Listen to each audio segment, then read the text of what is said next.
Hello guys, कैसे हो आप सब। कैसे हो आप सब? तो हम अपनी जर्नी के बारे में बताना चाह रहे हैं कि इंडिया से कैसे आए, किस तरह से हम लोग अल्बेनिया आए और क्या क्या हमें मतलब चीज़ें फेस करनी पड़ी थी फर्स्ट टाइम आने के टाइम में, और किस तरह से हम लोग को वीज़ा मिला, क्या क्या मतलब ये सब चीज़ें आपको हम डिटेल से थोड़ा सा आपको बताएंगे।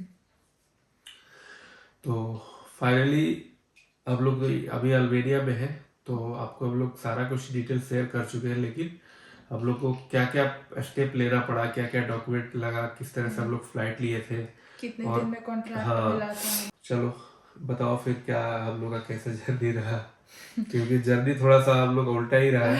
हाँ बिल्कुल।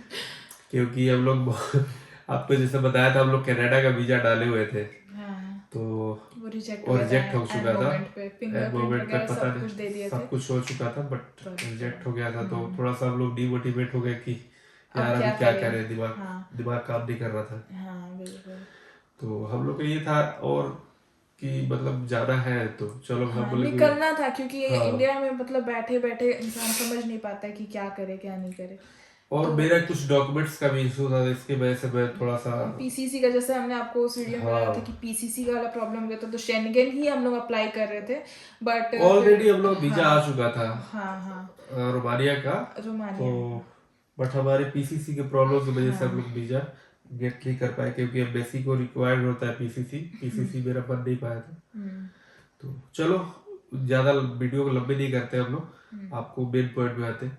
तो हम अल्बेनिया आए, हम लोग पहले अपना जैसे किसी एजेंट के थ्रू हम लोग अप्लाई किए थे। तो हम लोग अल्बेनिया के लिए वीजा अप्लाई किए, तो अप्लाई करने के बाद हम लोग को लगभग 40 दिन, 30 से 40 दिन लग गया था ना हाँ हाँ हम लोग को। 35 days हाँ, टोटल। ऑफर लेटर तो हम लोग को मिला नहीं, क्योंकि ऑफर लेटर हाँ इशू नहीं होता है, डायरेक्ट वर्क परमिट इशू होता है वहां से। तो ऑफर लेटर हम लोग को नहीं मिला था। नहीं तो हमारा वर्क परमिट मतलब आया वहां से, अल्बेनिया से। हमारा अप्लाई हो चुका था आई गेस 20 अगस्त। हाँ, 20 अगस्त को हमारा नहीं नहीं नहीं, आई थिंक कॉन्ट्रैक्ट मिला था। कॉन्ट्रैक्ट मिला था। 20 हाँ अगस्त को हमारा कॉन्ट्रैक्ट मिला था हाँ हाँ, और उसके बाद हमारा 17 सितंबर को वीजा आ गया था। 17 हाँ 17 18 ऐसे ही कुछ। ऐसा ही कुछ था हाँ। और हम लोग 22 को यहाँ पे मतलब लैंड किए थे हाँ, अल्बेनिया में। तो गाइस हम लोग जैसे कि अपना वीजा अप्लाई करने के बाद से, वीजा अप्लाई करने के बाद हम लोग को 35 डेज लगा था, जैसे कि हम लोग अपना कॉन्ट्रैक्ट लेटर आ गया, हम लोग साइन करके शेयर कर दिए, जैसे कि अल्बेनिया भेज दिए हम लोग। तो 35 डेज के बाद हम लोग का मतलब वर्क परमिट अप्रूव हो गया था। अप्रूव होने के बाद गाइस यहाँ पे एक और प्रॉब्लम है कि आप जैसे अप्रूवल लेके डायरेक्ट आप यहाँ पे नहीं आ सकते अल्बेनिया में, नहीं क्योंकि यहाँ पर रूल्स ऐसा है कि आपको जब तक एम्प्लॉयर एक मतलब जैसे पिकअप पिकअप लेटर। लेटर देगा नहीं ना, आप नहीं आ सकते। इंडिया से तो आ सकते हैं, हाँ बट यहाँ पे जो इमिग्रेशन क्लियर नहीं कर इमिग्रेशन में पाओगे आप आप। क्लियर नहीं कर पाओगे। हाँ तो हम लोग इमिग्रेशन यहाँ हमसे नहीं हुआ था, एजेंट बिल्कुल ही। कोई सवाल वगैरह मतलब कुछ नहीं हमारा था, कोई रोल ही नहीं रोल था। ही नहीं था। हमारा पासपोर्ट लेके पासपोर्ट में एजेंट भी गया। हमारा पासपोर्ट भी क्लीन है, यहाँ का कोई स्टेप नहीं लगा है। कोई स्टैम्प ही नहीं। क्योंकि यहाँ पे ज्यादातर जो जैसे ऑस्ट्रेलिया वगैरह में भी है, आपको पता है कि स्टेप नहीं लगाते वो लोग। बहुत सारी ऐसी कंट्री जो स्टेप नहीं लगाती है, बट आदमी जाता है तो पता ही नहीं चलता, लेकिन उन लोग का सिस्टम में डिजिटली लगा रहता है।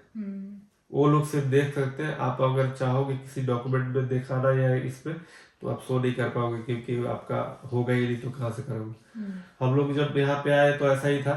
वो लोग ऑनर जो आया था, ऑनर अपना स्टाफ भेजा था। हाँ तो वो आया, हम लोग को पिकअप किया। पिकअप करने के बाद अपना वो डायरेक्ट इमिग्रेशन से बातचीत हुआ, उन लोगों का पता नहीं रूम में ले जाके क्या बात किए नहीं किए। हमें कुछ उसके आइडिया बाद हम लोग को कुछ आइडिया नहीं है, हम लोग बाहर आ गए। आने के बाद अपना बैग कलेक्ट किया, कलेक्ट करने के बाद अपना हाँ हम इमिग्रेशन लाइन में हम लोग खड़े थे बट उन्होंने जैसे देखा कि ये वर्क परमिट है, उन्होंने साइड कर दिया साइन कर हमें दिया। कि आप अपने कांटेक्ट वालों को बुलाओ। बहुत सारे इंडियंस थे, इंडियंस हाँ से मतलब इंडिया के थे, अलग अलग कंट्रीज से थे लोग, जिस सबकी साउथ कंपनी वाले अफ्रीका के आए शायद। और वही लेके हाँ, गए। तो वो आया, फिर हम लोग को फिर अपना लेके कंपनी में गया। तो आपको एक और चीज मैं बताना चाहता हूँ कि फ्लाइट रूट हमने किस तरह से लिया था। जैसे हम लोग को तो फ्लाइट रूट मतलब हम लोग बिहार से है, तो आपको पता है तो हम लोग ट्रेन लिया था ना, ट्रेन से आए हम लोग मुंबई। मुंबई। और मुंबई छत्रपति शिवाजी जो टर्मिनल है, टर्मिनल 3 से लिया था ना, या 2 से, याद नहीं आ रहा 2 टर्मिनल। या 3 से ही लिया था। हमने वहां से लिया था मुंबई से दुबई, हाँ जो कि हमारी एक और हम लोग को लास्ट टाइम ऐसा प्रॉब्लम फेस करना पड़ा था कि जैसे हम लोग की फ्लाइट थी फ्लाई दुबई, फ्लाई दुबई में। तो लास्ट मोमेंट पे हम लोग का जैसे बोर्डिंग हो रहा था तो वहां पे खड़े थे, तो अचानक उन लोग का स्टाफ आया, बोला कि फ्लाई दुबई में सीट नहीं है। नहीं सीट नहीं, हाँ। फ्लाई दुबई लेट उड़ने वाली है। सीट था ना कैसे नहीं कुछ नहीं है? नहीं, टाइम से लेट उड़ने वाली है, तो आपको वहाँ कनेक्टेड फ्लाइट जो अच्छा दुबई अच्छा, से लेना है 1 घंटे के हाँ बाद, हाँ तो उसमें आप नहीं ले पाओगे कनेक्टेड फ्लाइट, तो हाँ, इसीलिए। ऐसा ही कुछ सीन हाँ था। हाँ हाँ ठीक, सही हाँ, बोल रही हो। लेट उड़ने तो वाली थी 1 घंटे वो। इन्होंने फिर क्या किया कि हम लोग को ना इसमें एमिरेट्स की फ्लाइट थी, हाँ एमिरेट्स थी। तो एमिरेट्स की फ्लाइट में हमको शिफ्ट कर दिया। तो एमिरेट्स का फ्लाइट तो ओ ऐसे भी गॉड, अच्छा होता है। लास्ट मोमेंट पे हम लोग हाँ। भागे भागे बोर्डिंग पास लेके जाके और गए। और फटाफट हम लोग, क्योंकि अभी इमिग्रेशन भी नहीं किए थे, इसमें बहुत सारा ज्यादा लेट हो चुका था हाँ हम लोग। बहुत ज्यादा लेट हो गया था, लेन उन्होंने फटाफट क्लियर करवा दिया था फटाफट बोर्डिंग क्लियर पास करवा के उसके बाद लेके। बोर्डिंग पास दिलवाया, उसके बाद हम लोग एमिरेट्स की फ्लाइट से आ गए अच्छी दुबई। फ्लाइट थी एमिरेट्स फ्लाइट की। तो अच्छी है, हाँ बहुत फ्लाइट तो मतलब बहुत अच्छी होती है। और खाने वाने का भी सिस्टम उसमें बहुत अच्छा था, क्योंकि हम लोग को दिया भूख था। लगा था और क्योंकि नाइट की फ्लाइट थी ना, हाँ हाँ नाइट में फ्लाइट थी, कितने बजे, 1 बजे थी ना? हाँ हाँ, तो 12:55 में ही थी। हाँ 12:55 में। हाँ 12:55 में थी। तो हम लोग अपना फ्लाई दुबई से आ गए यहाँ पे। दुबई से हम लोग को इतना फेस करना पड़ा, भागा दौड़ी, 1 घंटे का सिर्फ लेओवर था। लेओवर 1 घंटे का था, उसके वजह से हम लोग को इतना प्रॉब्लम फेस करना पड़ा। अब भाग भाग के एक तो इतना बड़ा एयरपोर्ट है, इधर से उधर ट्रेन में बैठो, ऐसे जाओ वैसे जाओ। अंदर अंदर मेट्रो चलता है, मेट्रो से गए, फिर पैदल चलते चलते चलते हम लोग आई थिंक 7 पैसेंजर थे। और उन्होंने हमें डरा भी दिया था एयरपोर्ट पे, बोर्डिंग पास वाले ने, कि मैं आपको बोर्डिंग पास तो दे दे रहा हूँ, बट मुझे डाउट है कि आप मतलब पकड़ पाओगे, प्लेन पे बैठ पाओगे कि नहीं, क्योंकि हाँ। टाइम बहुत कम है। और मतलब हाँ, तो फिर हम लोग फटाफट भागते रहे। भागने के बाद तो क्योंकि हम लोग एक तो पहले एक हम लोग के साथ हादसा हो गया था कि हम लोग एक फ्लाइट पहले भी लिए थे, तो हमारे साथ कुछ प्रॉब्लम हो गया, तो हम लोग बाया टर्की लिए थे फ्लाइट। वो बाया टर्की तो थोड़ा सा कुछ प्रॉब्लम होने की वजह से हम लोग उधर से फ्लाई नहीं कर पाए, क्योंकि एयर इंडिया का कुछ ऐसा रूल था कि आपको वीजा चाहिए टर्की के लिए आपको वीजा चाहिए, बिना वीजा का आप फ्लाई नहीं कर सकते बाय टर्की। लेकिन सेकंड फ्लाइट की आपकी जर्नी बता रहे हैं, तो फिर हम लोग अपना दुबई से फिर हम लोग भाग भाग के फ्लाइट लेने के बाद हम लोग यहाँ पे कितने बजे उतरे थे हम लोग? 1 बजे दोपहर। 1 बजे आ गए थे दोपहर के। और यहाँ के आने के बाद हम लोग अपना इमिग्रेशन कराया, जो कि कंपनी से हम लोग को लेने के लिए आया था। हाँ, वो गया। उसके बाद आपको फिर लेके गया, उसके बाद हम लोग अपना रूम पे आए। बाकी आपको पता ही है, फिर हम लोग अपना किस तरह से अपना सारा कुछ किए। यहाँ पे टीआरसी वगैरह का आपको हम अगर टीआरसी का वीडियो आप देखना चाहते हैं किस तरह से हम लोग टीआरसी बनाने में अपना क्या क्या डॉक्यूमेंट लगा था, तो वो भी हम वीडियो आप देख सकते हैं। तो ये रहा हम लोग का इंडिया से यहाँ पे आने तक की जर्नी। लमसम पूरा टाइम जो है अगर देखा जाए तो 2 से ढाई महीने हम लोग का लग गया था। 3 महीने भी कह सकते हैं, क्योंकि हम लोग पासपोर्ट जब दिए थे ना, तो वैकेंसी शायद जिस कंपनी के लिए हम लोग दिए थे वो शायद फील हो गई थी, वो जो साउथ वाले से कराए थे। हाँ। तो उसमें गाइस इसमें ऐसा हुआ था कि हम लोग जिस एजेंट को दिए थे उसने 5 दिन 10 दिन कर करके ना उसने टाइम खा गया था। लेकिन लास्ट मोमेंट में उसने फिर बताया कि नहीं, मैंने अप्लाई किया है, लेकिन हम लोग मतलब ट्रस्ट नहीं कर पा रहे थे क्योंकि टाइम ज्यादा जा चुका था।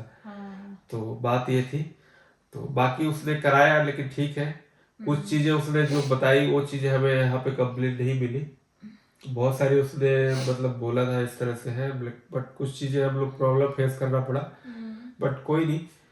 तो ये रहा हमारा इंडिया से यहाँ तक की जर्नी, जो वर्क परमिट हम लोग लिए थे। तो वर्क परमिट में सारा कुछ इसमें दिया हुआ था, ऑलमोस्ट सारा चीजें हमें मिल रहा है, इसमें कोई नहीं कह सकते हम लोग नहीं मिल रहे। तो कंपनी हमारी बहुत अच्छी है। तो ये रहा हमारा जर्नी। बाकी आप जैसा आपको अगर कुछ इस तरह के कोई सवाल हो, जैसे कैसे आना है, तो आप हमसे पूछ सकते हो। डॉक्यूमेंट्स नहीं बताया कॉन्ट्रैक्ट के लिए क्या क्या चाहिए? नहीं, कॉन्ट्रैक्ट्स के हाँ, इसमें वर्क परमिट्स के लिए ज्यादा डॉक्यूमेंट्स आपकी नीड नहीं होती। बस हम लोग का लगा था अपना एक्सपीरियंस सर्टिफिकेट लगा था, फोटो लगा था, और पासपोर्ट हो गया, और फैमिली डिटेल्स। फैमिली डिटेल्स, बस इतना ही कुछ लगा था, बाकी डॉक्यूमेंट्स की नीड नहीं, इतना ही है। हाँ, और वो लोग कॉन्ट्रैक्ट भेजते हैं आपको साइन करके और दोबारा कॉन्ट्रैक्ट आया, आपको साइन करके आप भेज दो, तो आपको लगता है फिर बस उसके बाद basic 35 डेज documents का एक्चुअली प्रोसेस 35 डेज का है, लेकिन कभी कभी मतलब किसी का ज्यादा भी लग जाता है। 2 months आप लेके चलो कि 2 हाँ, months टोटल आपको कॉन्ट्रैक्ट के बाद तो बस बात के चलो कि हॉलीडे हो गया या कुछ ऐसा हो गया तो ऑफ रहता है, ये चीजें आप देख सकते हैं। तो बस यही था। तो गाइस आज का हमारा यही है टॉपिक। अगर आप इस रिलेटेड कोई अगर वीजा के रिलेटेड या किसी और रिलेटेड आपको वीडियो चाहिए तो आप हमसे पूछ सकते हो। बाकी लाइक सब्सक्राइब करो, और बाकी आपसे मिलते हैं फिर नेक्स्ट ब्लॉग में। तब तक के लिए बाय। अब तक के लिए bye, good night. Good night.